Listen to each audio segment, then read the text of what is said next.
And the rumor and innuendo is that around this time it was at least discussed. What if we brought Captain Lou Albano back and paired him up with the Nasty Boys now that they're baby faces? And I know Captain Lou a few years later would, well, maybe have a little too much fun near a camera. But what was the talk like here in 1993? Do you remember that idea? What if we put Captain Lou with the Nasties? It's a rotten idea. I think, again, this goes to the rumor, the innuendo, and the just flat out bullshit of people trying to make up. Well, I bet this is what they're going to do. Trying to think like, okay, what would they do? Well, this is what they're going to do. And then when it doesn't happen, well, I guess they're just going to say plans changed. No. Lou wanted to come back and he pitched it. Huh? He pitched it. I'm with the Nasty Boys? No, Lou pitched himself. Lou pitched himself with everybody. Oh, okay. I got you. So Lou wanted to come back. Lou just wanted to come back. This is during the time Lou would show up. Bless his heart. And Lou would come to me. I would send him to Pat or Vince. He would go to Pat or Vince. They would send him to me, or we would send them to each other. Okay. And the infamous, I believe we were in Poughkeepsie, maybe, and Vince had sent Lou to me. This is during the show live, and I was like, "Okay, you want to play haha?" I said, "Hey, man, this during the break though." I sent Lou to Vince live out in the arena. And I said, just go out there, man. And I said, just go talk to Vince out there, man. He wants you out there during this match. And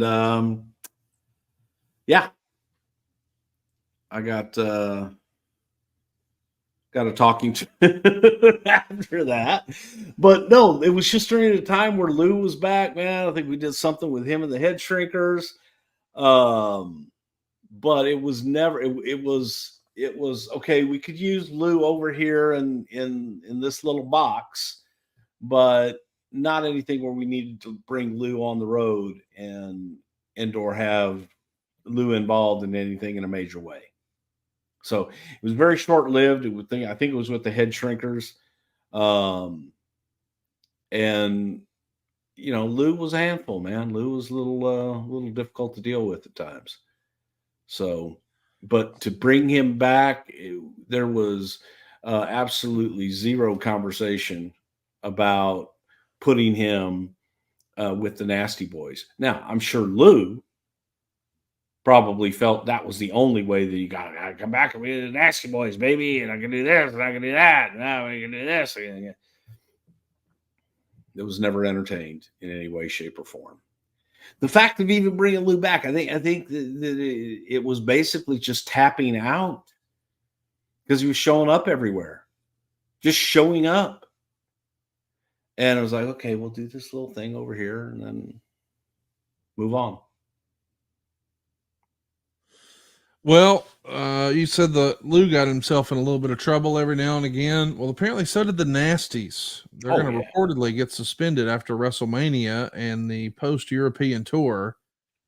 Those of you who have been longtime listeners, you know, that was allegedly the reason why Hogan was made champion, even though he wasn't on the tour. Do we know why the Nasties were suspended? Do you remember this particular incident in 1990? I don't.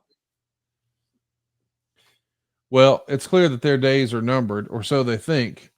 Their final matches are going to be with the Head Shrinkers, and they wind up finishing up on May 16th, 1993.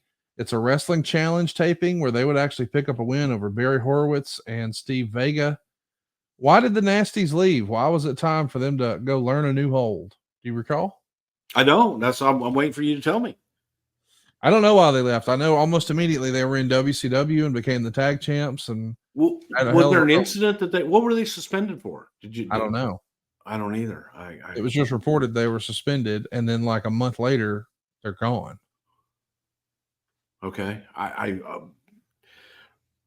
have absolutely no recall on that at all. Well, we know that while they're in WCW, they have some incidents there too, including a pretty legendary one that went down with the Outsiders in a tag match on a house show. Sags has a quote about that. He says, "The guy I punched in the mouth was pretty powerful in the company, my old buddy Scott Hall. I wish I could take that punch back a million times. Hall and Nash came in. I didn't know Kevin that much. Everyone changes when they come out of the pressure cooker in the WWF. It's stressful. Some of the guys turn into backstabbers. Some guys deal with the pressure in different ways. We were doing a thing, and I felt this blow on the back of my skull. It knocked me out. I had a concussion, the whole 9 yards. I was mad about it. Almost the kind of thing I was going to fight him, and then I let it go. And of course, we know eventually that's going to pretty much be the end of the Nasty Boys in WCW. Knobbs winds up sticking around until 2000. We never really talked about this on today's show, but there's some connective tissue with the American Dream, Dusty Rhodes, and Jerry Sags. Can you explain that relationship? Yeah, they're brother-in-laws, aren't they? That's what I'm under the impression. Yeah. Yeah, Jerry and Michelle are brothers. Well, I think Is that right? Brother, sister. Yeah. Brothers. Yeah. Yeah. Yeah, brothers. They're siblings. Brother, sister. You know what I meant. Yes. Yeah. So that's his brother-in-law. And then Fred Tugboat is married to a sister too. Because they're an brother-in-laws. interesting Dusty family? and them are brother-in-laws. I mean, Yeah, when people can you talk imagine about those picnics? that whole wrestling has more than one royal family. It's not just Cody and Dustin and Dusty. It's also Tugboat and Nasty Boy Sags. Yeah. It's pretty wild. Yeah. And the Rougeaus. Why not? Shit, get them all in here.